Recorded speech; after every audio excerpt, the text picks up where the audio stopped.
Moi, si ce botier lingaye na 4000 5000 les années tu veux te lingaye. Attendez, on est mort dans nanga aya kate. Wana eza penza bien te parce que eza liko favoriser pe ba faible. Vous allez favoriser ma faible. Mobile, il faut travailler à Yebekenaza mobile. Qu'est-ce que je peux faire dans la vie? Pas la chair, le collet à chair, Basti Nabisto va député, va 25 femmes na bango, Nicolas Cher, étranger, libanais, tout la bisto Basti, Nicolas Cher, Basti, tout là-bas, Katana. Mesdames et messieurs, bienvenue à Kinshasa, la capitale de la République démocratique du Congo.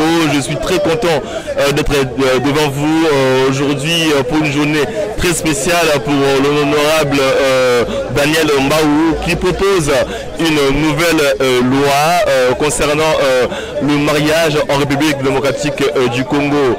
Un pays frappé par la réalité financière qui n'a pas laissé indifférent l'honorable Daniel Mbaou qui s'est vu dans l'obligation de proposer une loi dans l'objectif de revoir le montant de la dot en République démocratique du Congo. Et l'honorable Daniel Mbaou qui a décidé de faire quelque chose, de proposer une loi. Aujourd'hui, devant la presse, devant la population congolaise, il va détailler sa proposition de loi, donner les raisons pour lesquelles il a décidé de mettre en place cette proposition de loi. Donc je serai avec vous tout au long de cette journée, avec lui, de lui poser des questions, de savoir un peu plus ses motivations. C'est une loi qui fait beaucoup de bruit ici à Kinshasa, comme vous pouvez le constater derrière moi. Il y a beaucoup de cris, il y a beaucoup de Congolais, il y a beaucoup de Kinois qui ont fait le déplacement dans l'objectif de savoir un peu plus sur cette loi, proposition de loi de l'honorable Daniel Mbaou. M. Dover Kamenende, étudiant à la faculté de droit de l'université River King d'Injili. Merci monsieur, moi j'anticipe pour vous appeler maître. C'est un réel plaisir en tout cas pour nous, pour toute l'équipe Paris TV sur cette loi. Merci beaucoup. Nous sommes derrière l'honorable Mbaou pour soutenir la proposition de la dite loi portant fixation de la dot à $500 américains équivalent franc congolais. Vu que c'est une bonne proposition, raison pour laquelle nous sommes derrière l'honorable pour soutenir ça. Parce que nous voyons que les taux de célibat augmentent à l'égard des femmes ainsi qu'à l'égard des hommes. Raison pour laquelle monsieur l'honorable appuie cette initiative pour pouvoir soutenir tous les deux partis, parti de la femme ainsi que parti des hommes, pour que nous puissions marcher dans l'amiable, nous avons dit. Comme vous pouvez le comprendre, il s'agit bien de taux de célibat augmenté très significativement en République démocratique du Congo. Donc 97% pour les Français, 97% pour le Belge. Et vous pensez que oui, à $500, bon, est-ce qu'on peut résoudre le problème en mettant la dot à $500? Effectivement, le problème sera maintenant résolu parce que lorsque la dot est fixée à $500, vous allez vous rendre compte que même les gens qui ne se marient pas, ils vont commencer à se marier. C'est ça que nous sommes venus soutenir.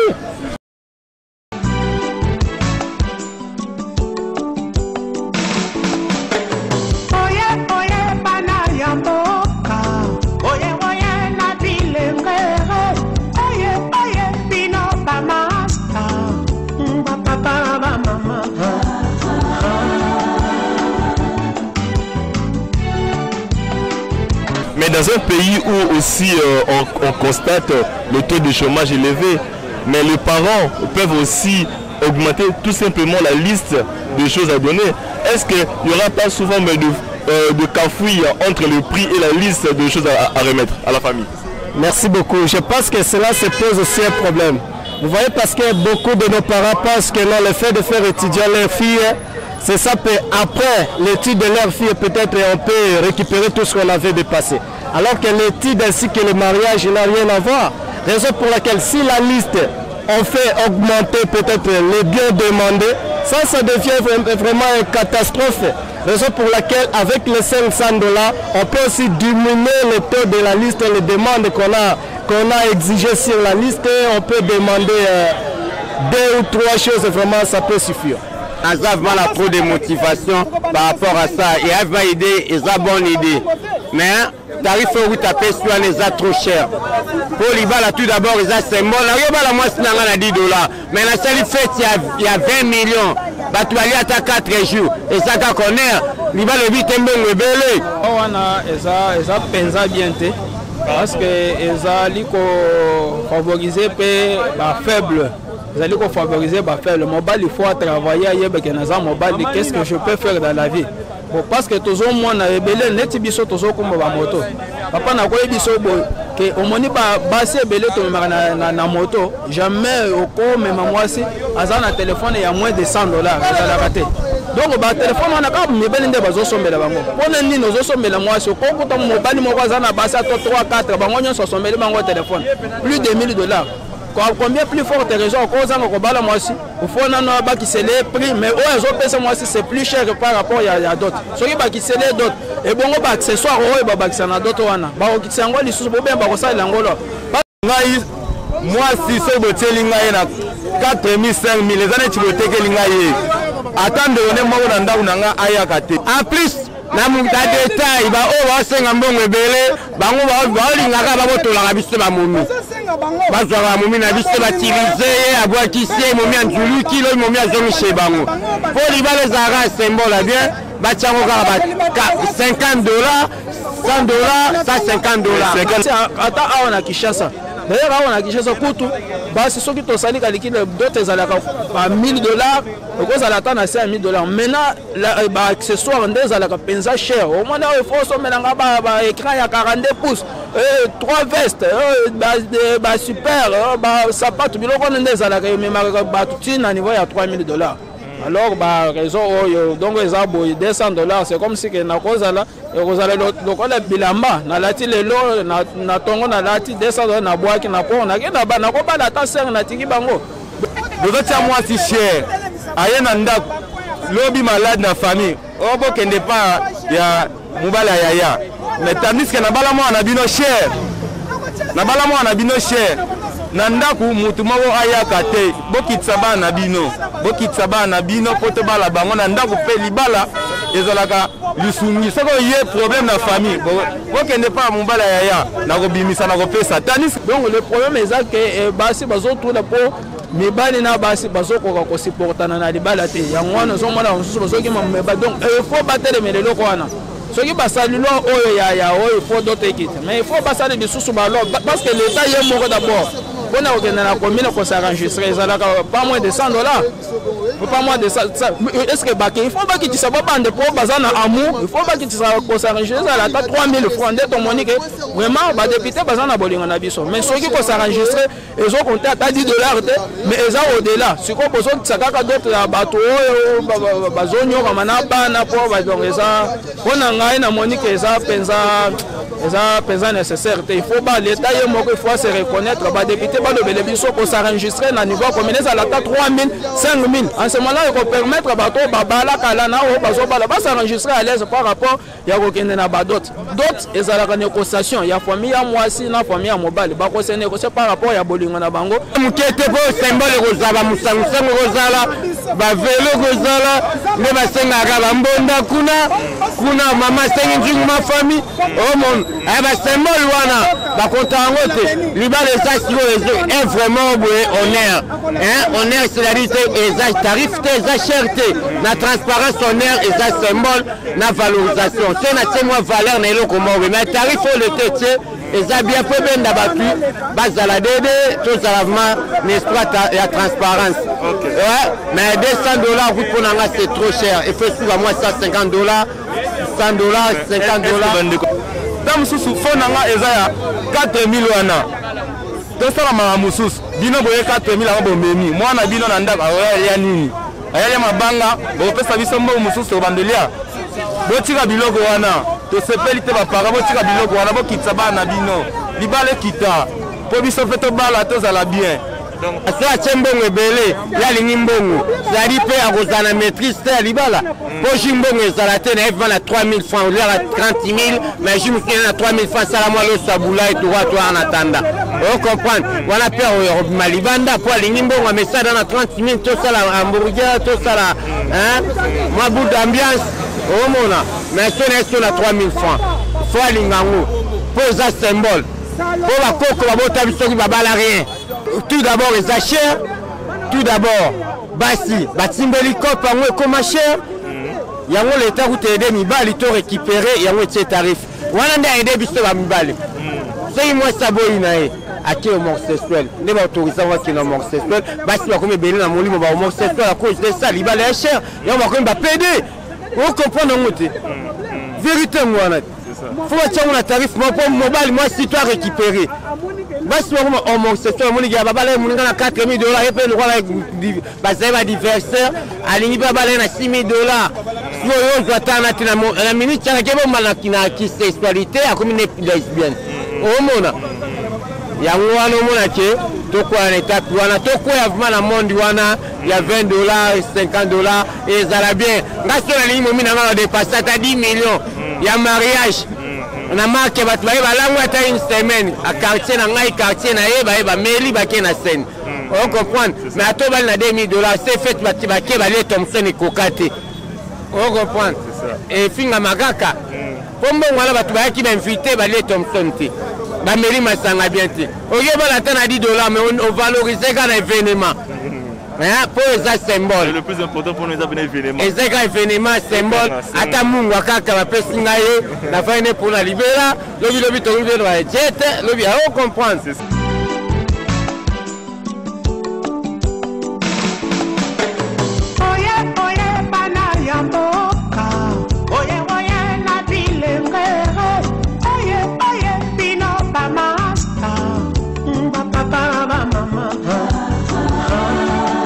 Likolo cher basi bazesto elengi te po atimbeli kope azotelongwa awa ke kitambo kuna kope kuna bayaya balibane bazala kuna ke na bango akamufle akomi ne car de 57 aye azongi on comprendre asali shit ya sima azongi pale pe ça zendis on comprendre mais yo mo oyeba ke likolo cher boîte eza obebe eza kobeba mais c'est la tie moins cher moi sivement azavement na kati c'est la tie ga moins cher moi ça linga mobali oyo obala ye abima pa pamba te po moi no libala ya 20 $, suzo ya kekuna ye ana tape singa boye on comprendre po 100 $ bajo apesa bango mbonga mabala ape fei lobi nango ape si fei te fei na repa kola ma ibiega loko mobwe mais la moi ça est l'ingité omona po afie mbongo moi sino so lingi akosam c'est-à-dire akoza danser kaka ata mbongo libala ya bien te mais akolia kolata elamba eloko pamba ba or eloko pamba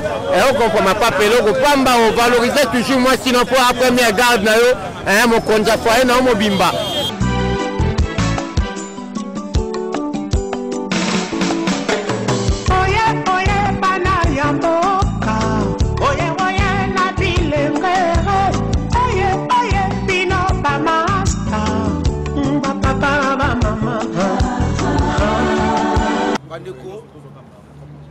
synthèse ya loi ezali eza makambo ebele na kati mais nalobaki wana lifalansa loi oyo etouche makambo ya succession loi oyo etouche makambo ya bokabi libéralité loi etouche makambo ya régime matrimoniaux etouche makambo ya fiançailles mpe etouche makambo ya libala mais likambo ekamwisanga bato bakangami kaka na libala na dot et puis bato bapesi yango kombo même proposition de loi sur la dot alors que ngambo on a bengi yango proposition de loi portant modification du code de la famille. Na comprend que bandeko ebele bayaya ebele baki babala. Mais situation économique ezo compliqué banoko bayaya bandeko babala. Yango wana proposition de loi oyo na proposaki eza kolongola coutume te. Biloko basenga na coutume etikali.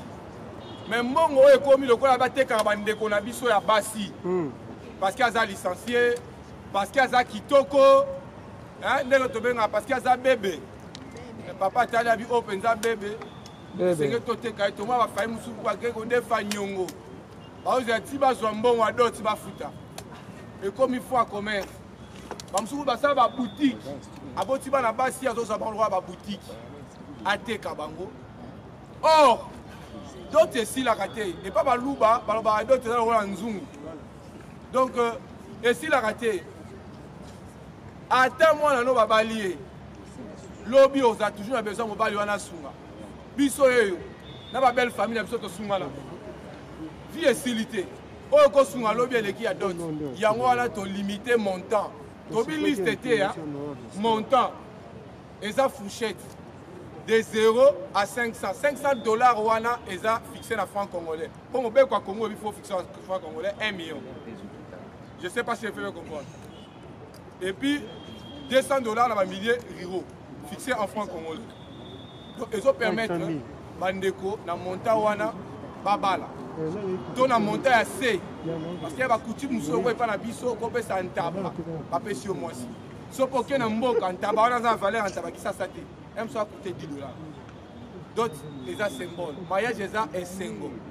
Mariage les a trocté. Mariage les a rencontre ma famille, rencontre avec esprit. Et dans libala nzambe apambola kabatu. Na vu que bandeko belé ba nyongi makasi. Ba nyongi makasi, ba na pese ba s'épanouir. Aza mo secteur ba botolier na suka po. Aza mbonga d'autres te ba pesi papa mo polygame. Papa wana pe a repesa mwana na bolingote. Abanda kotala ye atie na mulongo abasi batandami. O mutu moko alinga linga ya choyer ye bopekisi ye kaka po aza na 5000 te po aza na $10,000 te. De part et d'autre. Bandeko abasi pe combien ngebele bandeko biso nenga mabete mingi batuli. Batuli pourquoi?